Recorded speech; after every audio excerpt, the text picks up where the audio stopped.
Well, hello everybody. I've been gone a couple weeks. It seemed like forever, don't it, Johnny? Yeah, it's been it seems like a month or so. Yeah, it's been 2 weeks. We took Christmas off. We had New Year's off, and so I'm back. So, anyways, how you doing back there? Pretty good, pretty good. I'm glad to be here, see you back here, and looking forward to your first guest today.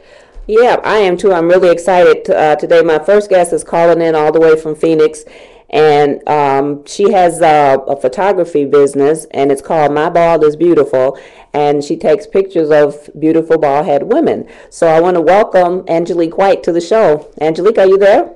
Yes, I am, and thank you for having me. And you're so welcome. I was just telling John that we had that time thing messed up because normally we are 3 hours behind, and now we're 2 hours. So I was like, what? I forgot about daylight savings time. But we all set now. So ready to go. So let's talk about. Let's talk a little bit about the My Bald is Beautiful that you do. Tell me exactly what that is. Well, My Bald is Beautiful is a campaign that I started about 9 months ago.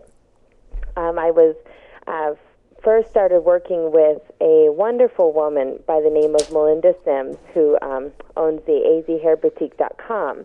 And I was helping her with some photography, branding, and marketing for her business. And what I learned was that a large portion of her clientele were cancer patients who were bridging that gap in the identity crisis of losing their hair. As women, we identify a lot with our appearance, and what makes us feminine is much to do with our appearance. Before I met her, I had actually had this vision of painting and doing creative expressions of bald women, and as it results to, a chemo treatment, a cancer, and losing your hair. And I kind of already had this already in the works in my spirit, and so when I met her, I thought this is perfect. This is a great avenue for me to jump in here and do something that's very purpose-driven for me. And so I met a few of her clients, and since then have met many more women who are currently undergoing, this kind of treatment and experiencing hair loss. And so just being able to take something that is deemed bad, it's seen in a negative light, and it's something that is a struggle, and bridging that through a creative and artistic expression has been an amazing journey and experience for me. But what I've learned is that this has also been quite a growing and healing experience for those women as well. Mm-hmm. You can see that on my Facebook page and on a little bit on my website, some of the images that we've created through My Bald is Beautiful campaign, and it's just been extremely rewarding.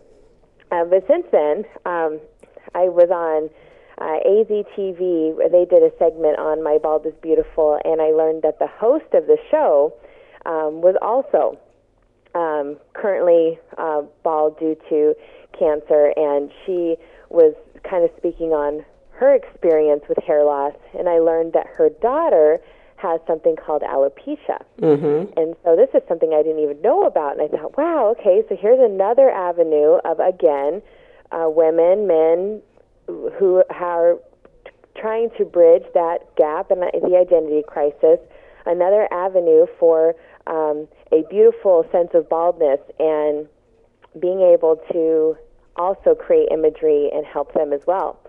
But then it just keeps sprouting. So then I'm at the mall, and I see at a tea shop, and I see this woman who is bald, but you could tell that she had a full head of hair and that she chose to be bald. Mm-hmm. And the lights are just going, going off everywhere. And I thought, wow. And my boyfriend looks to me, he says, her bald is beautiful, isn't it? And I said, it sure is. And so I began to speak with her about her choice to be bald, which is a whole different avenue, right? And it's so empowering because here are these women that I've been speaking to and engaging with who don't have the choice. And then now, and here's another group of women and men with alopecia who also don't have the choice. But they've some of them have never known any different because alopecia can, be from birth. I mean, it's something that some people obtain, this disease, or they just are born with it. So, and then here's a whole nother group of people who just choose to be bald. And of course, we see this more often with men than we do with women. But of course, women, we identify with our appearance, and so it's just been an amazing journey to learn about what makes bald beautiful. And it's really shining from the inside out. Mm-hmm. And it's embracing a piece of yourself that you don't really polish very often. We use our hair and makeup and those kinds of things to make us feel good and to really showcase who we are. We are polished and we are looking good and feeling good because we've done these steps to preparing for our day. And when you don't have that, Keisha Hendricks is one of my clients, and I love when she says, and she's stage 4 terminal, and she states that she is terminally happy. Yeah. And one of the phrases that she uses is, I don't know any more bad hair days. I just have no hair days. Yeah, and that's probably the way I feel too, because I get up and that's one less thing to worry about. Right. And I feel kind of freeing because I see people buying all the products and, they got the flat irons, they're spending all that money for that. And I'm thinking, I don't have to worry about that. That my least worry would be getting up and finding a razor. I'm like asking my son, can I borrow your razor? And that, and that's just it. It's no matter, everything has its maintenance, Yeah. But it's really in making a statement, because I hear so often these women being approached by children or other people in the grocery stores or wherever, and people look at them and they go, are you sick? Mm-hmm. Whether they choose to be bald or not, it's associated with illness. Yeah, because I get that too sometimes. They'll come up and ask me, am I a survivor? And I'll say, no, I'm just a rebel. And then when they say they're actually a cancer survivor, then I feel a little bad because I don't know, I'm making a joke out of it for me, and then I feel kind of bad for them, but they'll say, well, I'm a survivor and my hair has grown back and this and that, and they start telling me their story about having cancer and everything. And, it's like I feel like they put me in an awkward place because I don't really know what to say after that. Right. Yeah, and for me, here I am telling them their bald is beautiful, but I have hair all the way down past my waist. I know. Because I'm thinking, well, yeah, it's like they're saying, well, why don't you cut yours, And I'm looking at yours going, oh, no, don't cut it. And I've seen this. I've seen family members who have shaved their heads. Mm-hmm. When their sister or mother is losing their hair, and I think that is just so wonderful. Right. For that support. Mm-hmm. But I've also seen one thing that I had mentioned on the other segment was I was encouraging other people to show me how their bald is beautiful. So, meaning you don't have to do a shoot with me. I'd love it if you did. My Bald is Beautiful is a free service that I provide for cancer patients who are currently, kind of in that transition. And it's just part of my purpose here on this earth is to just one of the things that I feel like is my purpose to do. And, right. And so regardless if you're here locally and are able to do a shoot with me or I guess some women have called it brave enough to do a shoot, such as My Bald is Beautiful. It's still wonderful to encourage other women and show them how your bald is beautiful, whether you chose to be bald or not. Right. And the photos that have come in on the Facebook page have been wonderful to see. And the one thing that I noticed the most is that how bright their eyes are. And I think that there's so much else that distracts you from the eyes. And they say the eyes are the windows to the soul, right? Right. And there's so much that distracts you from that. But when you have nothing else but just those big, beautiful eyes, right? How wonderful that's been to just see this joy. Joy coming through and being shared. So, yeah, it's been wonderful. So I met a girl on Facebook who has alopecia too, and she has eyes tattooed on the top of her head. Oh, I saw her. Yeah, she's on there. Yeah. Yeah, Wilma, and she was supposed to be coming to Flint. Well, she came to Flint, and we were gonna meet, but she got busy and had to go back. And I told her, I said, I can't wait for you to come back and spend some time here, and I can meet her. And then we were gonna go to my tattoo person and get a tattoo, because I'm all about tattoos now that I'm not afraid of needles. As far as tattoos. But I told her, I said, it's so nice. When I saw that, I said, are those eyes on the top of your head? I said, tell me that's a tattoo. And she was like, yes, that's a tattoo. And it's so beautiful. I don't know that I have the courage to put them on my head because I understand that hurts really bad. But hers look really good. And she said she was thinking about adding something to it. So I told her, I said, well, you can take you to my tattoo guy, and I'm pretty sure he can hook you up. But I would love to have some pictures taken too, because I told you I'm trying to write a book, and I want a nice cover, and I want some pictures on the back or whatever. But because the pictures I've had, some people take good pictures of me and my head don't shine so much, and then like my son and I had taken some pictures like at Walmart, and they never get good poses. I mean, they're all the same. So I'm just like, I wouldn't even go back there. Yeah, you definitely get what you pay for when it comes to photography, and that is one thing about this industry that I've learned. Is first I started off as an unofficial model for other photographers and helping them build up their portfolio, and I thought, well, I'm just really tired of taking pretty pictures and doing the same thing. I mean, how many different things can you do when you're not really a model, right? You have no purpose in what you're doing other than just taking good pictures. And I was doing so many photo shoots with them and different photographers that I decided, well, let me go ahead and start studying modeling so that I could be a better model for them.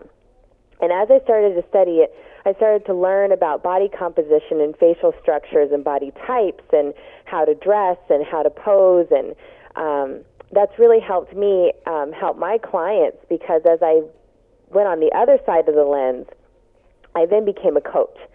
And so they would say, "How I want to look like you in your photos." And I would say, "Well, you are different than me, but I can tell you what I know." And as I started to go through, I started realizing that instantly my clients were very comfortable doing different things that they normally would not do in photos. And I bridged out into all kinds of different types of photography just because whatever my clients needed, that was what I was going to do. And it's so much fun to connect with people and help them understand what taking a photo is and what the relationship between you and the lens is, and how to take photos regardless of if it's with me or anywhere else. And you kind of know where your positioning needs to be based off of your facial structure, your body type. And my business card says, "Welcome to your good side." And that is exactly what I try to help people find, is their good side. Right. And help them understand how to take photos so that we won't hear anymore, "I hate taking photos." Yeah. I love it when I hear that, because I know that once we're done with our photo shoot and they'll look at their photos and go, "Is that me?" Because sometimes that's you. Yeah, that's you, darling. they put too much light on you. and that makes everything shine. And I told the girl, I said, "You making my head shine like brand new money." I said, "I need some makeup or something."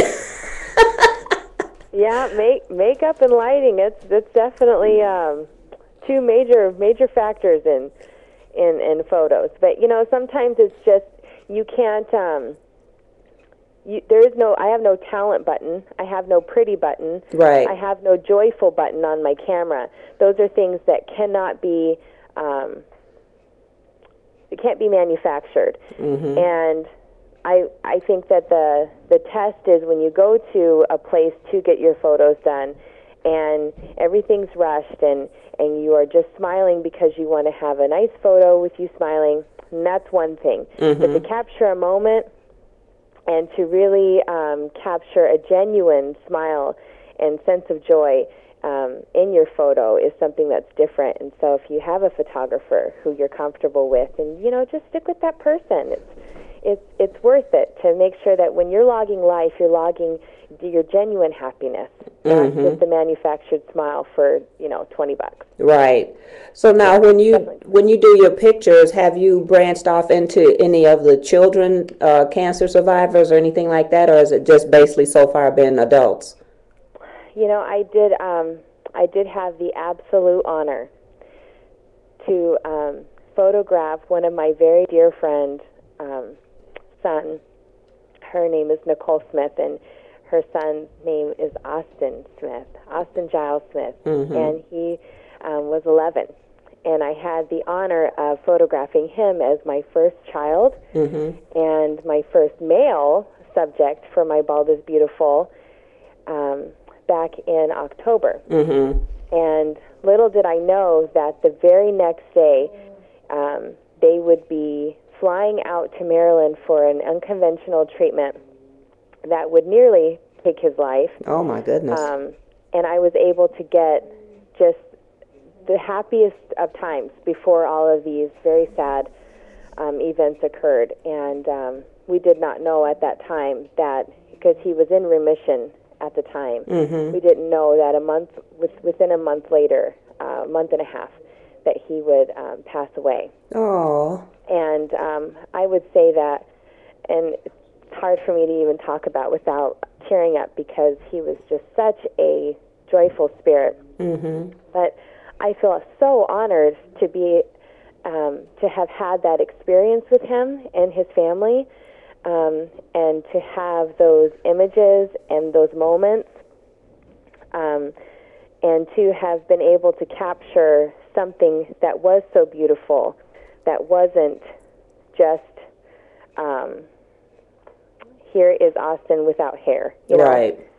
It was joy, Mm-hmm. and those are on there too. Austin Smith, and he's not hard to find because he's the only boy on my He's the one. portfolio. Yeah. He's a little boy in the blue shirt.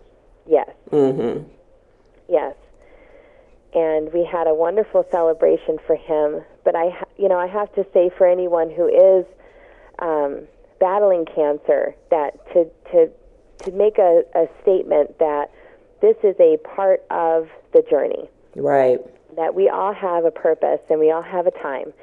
And if this is what it is, then why not capture some joy? Why not turn that into something artistic and beautiful, and not just remember it as being sick and sad?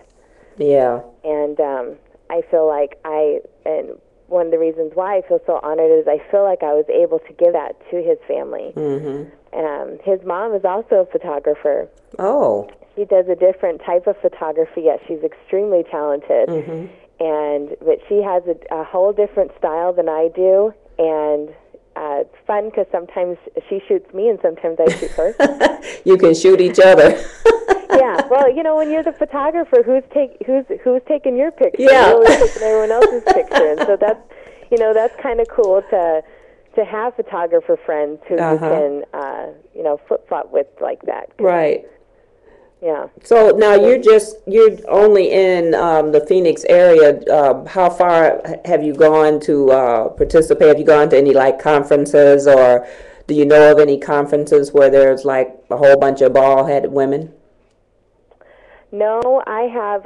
There is an organization here in town called Face in the Mirror, which is a phenomenal organization. It's very large, and they go into hospitals and they do kind of like makeovers. Right. And they used to have a contract with Arbonne to anyone who had been involved with Face in the Mirror. Any patients would have a lifetime supply of Arbonne face care and makeup products.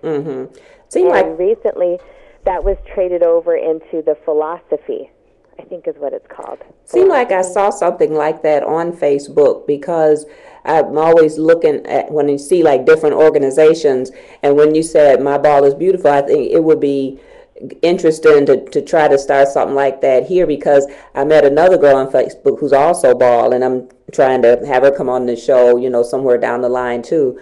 And you don't see a lot of like completely bald, they might be like shaved down, but I like to take the razor to it and just take it all the way down.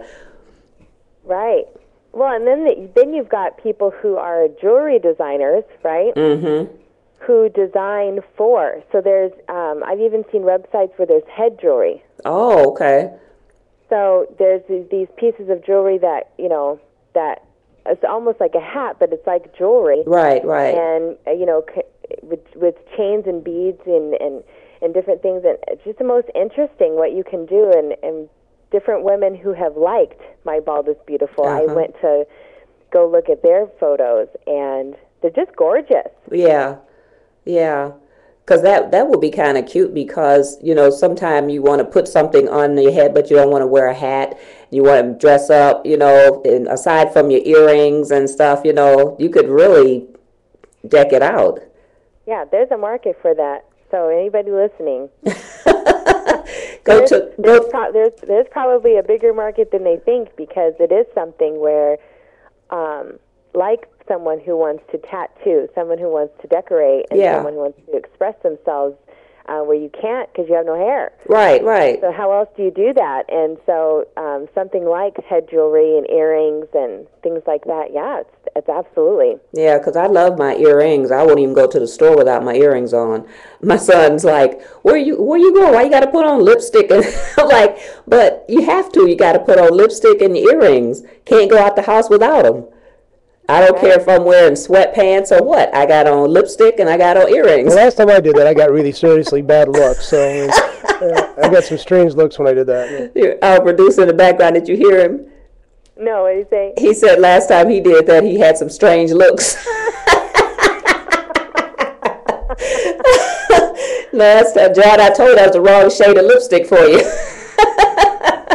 but that's a whole nother concept, is men who choose to be bald. Because you've got, for whatever reason, whether it's just because the male pattern baldness. Or because of baldness, or whatever it is. I mean, it's definitely a whole nother culture of baldness, and there's still a market in it.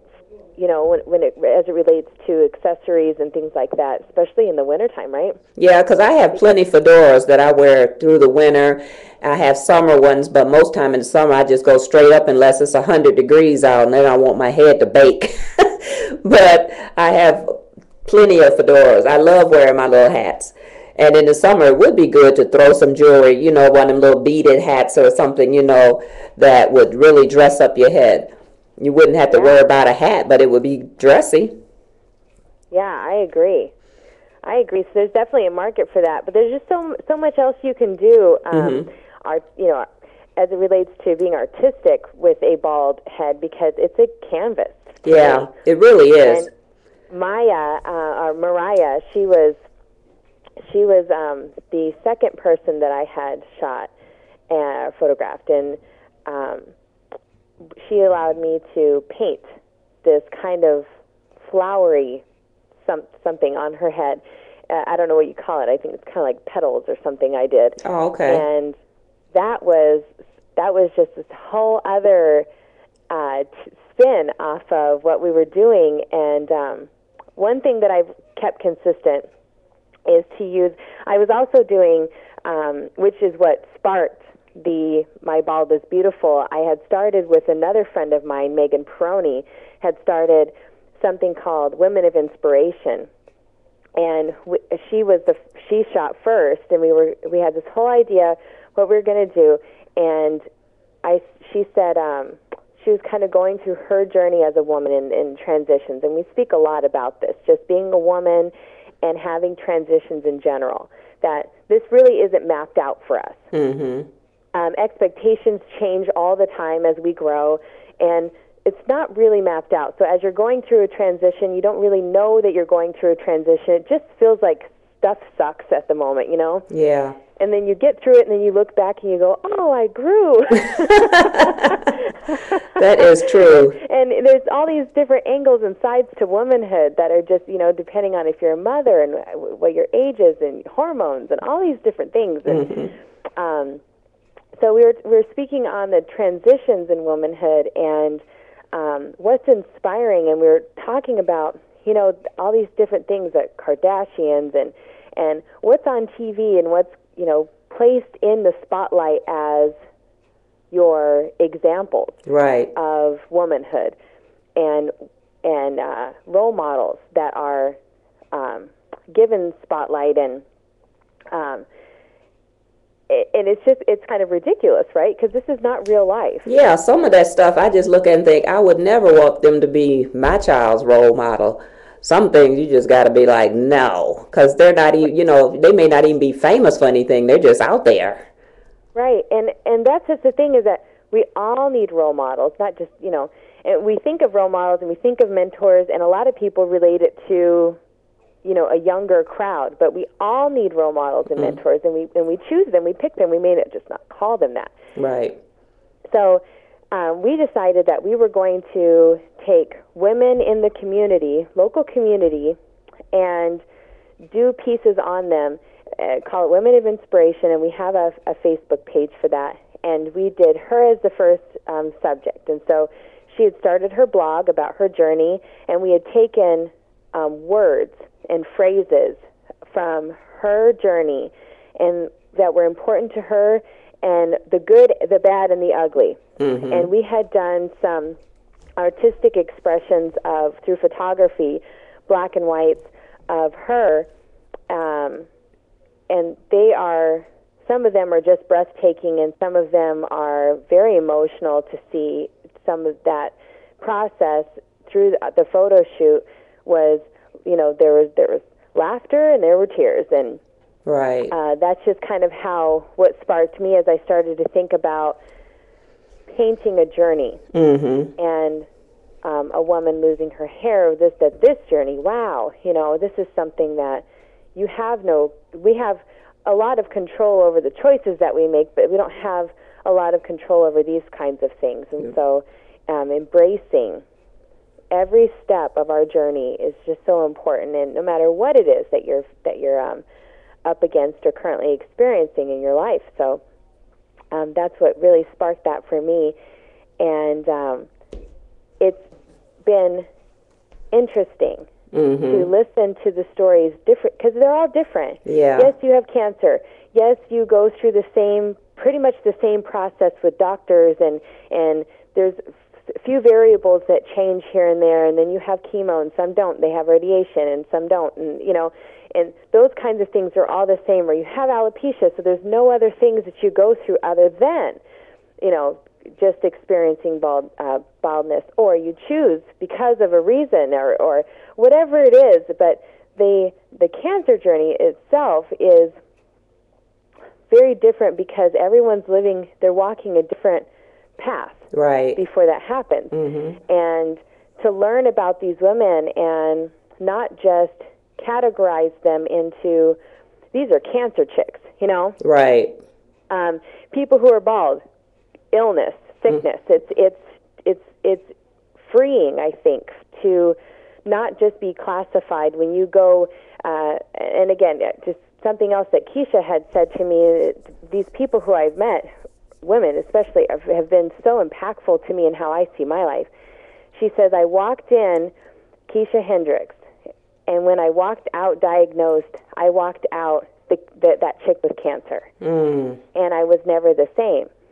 And that was impactful to me because I thought, wow, to go to, in one day, to completely almost lose my identity in about 45-minute visit, if it was even that long. That's got to be quite something, right? Right. Absolutely. So how do you're still you. We're still us no matter what we look like. We're still us no matter what we sound like or feel like. And just finding that bridge back to ourselves as we grow and as we change. We're still us. Yeah, and I think you've done a wonderful job with that because, like you said, a lot of people, I don't feel any different because I shave my head, but other people might see me differently. And I know when my sister lost her hair, it was very hard for her because she had the long hair too. And I'm the rebel of the family, and I'm saying, don't worry about it. It'll grow back. Don't worry about it. I'd rather have you healthy and no hair than be sickly with a head full of hair. That was my motto. But she's grown, her hair started to come back, and it's prettier than ever. So it all worked out. I always tell her, I said, listen to me because I know.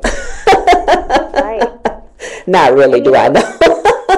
But regardless of if someone chooses to just go bald or if they wear, some sort of hair piece or wig or whatever they do. I mean, and some women wear wigs just because they don't want to commit to a certain hairstyle. They want to change it up. Yeah. And I've learned so much about this. This is a world I knew nothing about. Wigs and hair accessories and weaves and all this different thing. I knew nothing about this kind of stuff because this is just not in my world. Right. And we kind of have that sort of tunnel vision sometimes.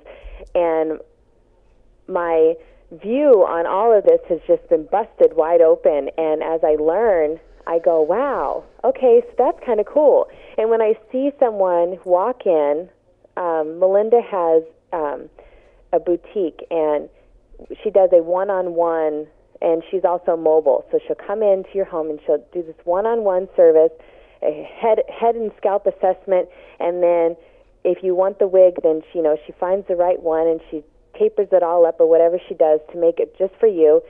And the look on someone's face when they walk in, whether it's just because their hair is thinning or one girl had been she was just in a horrible kind of she'd been assaulted like in the night and mugged or whatever, and so she had experienced a whole bunch of hair loss because of this horrible situation that she'd been in. She came in tears, and when she leaves out of there, she feels like herself again, and she walks out of there feeling all better. And right. It's just amazing, what hair, whether it's the lack of or the addition to, hair does for most people. Right. It's a powerful thing. Really. It's really powerful. We don't really think about it until it's not there or until it's there, and until you've made a choice, a conscious choice, and you're happy, then it goes away. But when there's some sort of issue regarding it, it messes up your whole day. I've seen people totally messed up by this. Yeah. And that's just what it is. Yeah. So, I love for people to show me how their bald is beautiful and post that on the Facebook page and just share and encourage and empower other people, men, women alike, just to be empowering, make a difference. Yeah, and in this area, I think that there's a whole audience of people who could be empowering. You are one of them. And I just love to see this statement that you make that says, I choose. This is what I choose to do. And that you've had experience with your sister, who I happen to have heard her story before I even met you, actually.